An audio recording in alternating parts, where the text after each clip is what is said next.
नमस्ते। मैं एडवोकेट पूजा बदौतिया एक नए वीडियो के साथ आपके सामने प्रस्तुत हुई हूँ। यह वीडियो है हमारा भरण पोषण से रिलेटेड, यानी कि एक केस था भरण पोषण से रिलेटेड जो पत्नी ने किया था अपने पति से गुजारा भत्ता लेने के लिए। तो जानते हैं कि कलकत्ता हाई कोर्ट ने इस पर क्या ऐतिहासिक बदलाव के साथ एक बड़ा निर्णय दिया है। इसमें कलकत्ता उच्च न्यायालय ने अपना फैसला सुनाते हुए, अपना ऐतिहासिक फैसला सुनाते हुए पुराने और नए दृष्टिकोण में बदलाव बताया। यानी कि पुराने दृष्टिकोण में भरण पोषण केवल बुनियादी जीवन यापन के लिए ही आर्थिक सहायता होती थी, जो कि अब कलकत्ता हाई कोर्ट ने इसको बदल कर नए दृष्टिकोण के साथ यह पेश किया कि जीवन शैली की स्थिरता सुनिश्चित करने का एक महत्वपूर्ण साधन है भरण पोषण। यानी कि तुमसा बसाक बनाम तूफान बसाक मामला है ये, जिसमें कि शुरुआत में वैवाहिक विवादों के कारण पत्नी ने धारा 125 सीआरपीसी के तहत अपने पति के खिलाफ आवेदन किया था गुजारा भत्ता के लिए, भरण पोषण के लिए।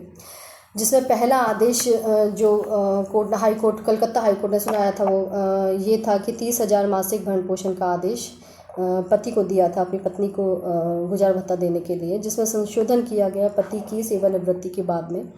पति की सेवानिवृत्ति के बाद ये राशि घटाकर 20,000 रुपये प्रतिमाह कर दी गई थी। और अंतिम फैसला जो आया था वो उच्च न्यायालय से आया था कि उच्च न्यायालय ने 25,000 प्रतिमाह का आदेश दिया और हर 2 साल में 5% उसमें वृद्धि करने की घोषणा की।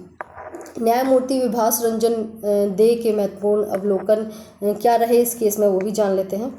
वर्तमान समय और युग में वैवाहिक दायित्वों के संबंध में समाज में व्यापक परिवर्तन आया है। भरण पोषण अब केवल जीवन यापन के लिए नहीं बल्कि जीवन शैली की स्थिरता बनाए रखने के लिए भी एक साधन है।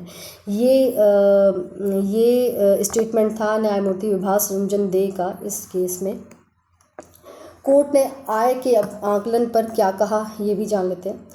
कोर्ट ने बोला कि आयकर रिटर्न पर्याप्त नहीं है। यानी कि आप अगर आयकर रिटर्न की स्लिप्स दिखाते हैं, आप एविडेंस दिखाते हैं कोर्ट को, तो वो पर्याप्त नहीं होगा। अदालत ने स्पष्ट किया कि आयकर निर्णायक प्रमाण पत्र नहीं हो सकता है। ये स्वघोषित होते हैं और अक्सर कम बताए जाते हैं।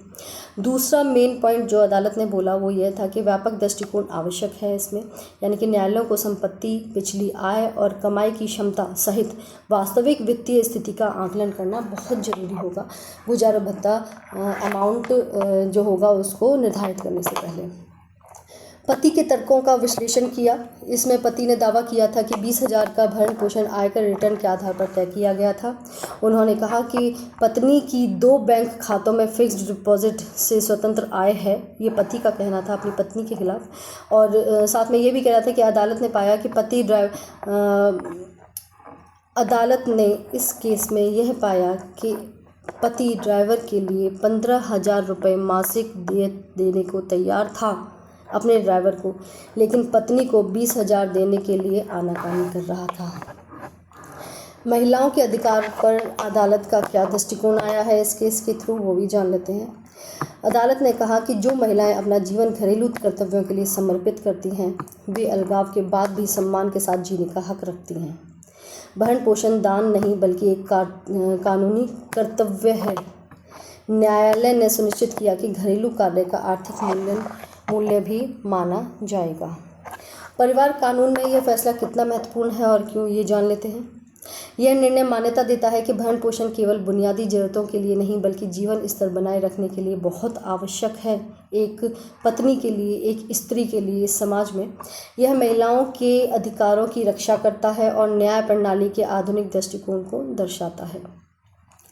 इस जानकारी को अपने परिवार, दोस्तों के साथ साझा करें। जिन्हें पारिवारिक कानून के बारे में जानकारी चाहिए उन्हें साझा करें, शेयर करें इस वीडियो को। और इस वीडियो के कमेंट बॉक्स में बताएं कि आपको ये फैसला हित में लगा या अहित में लगा, इसमें क्या बदलाव होने चाहिए थे, और या ये कितना महिलाओं के आर्थिक रूप से बदलाव में और एक इम्प्रूवमेंट में कितना सटीक साबित होगा। आप मुझे अपने विचार रखें कमेंट बॉक्स में। और मेरे वीडियोस को और आगे देखने के लिए, नई नई जानकारियाँ लीगल तौर पर पाने के लिए मेरे वीडियोस को लाइक करें, मेरे चैनल को सब्सक्राइब करें। धन्यवाद।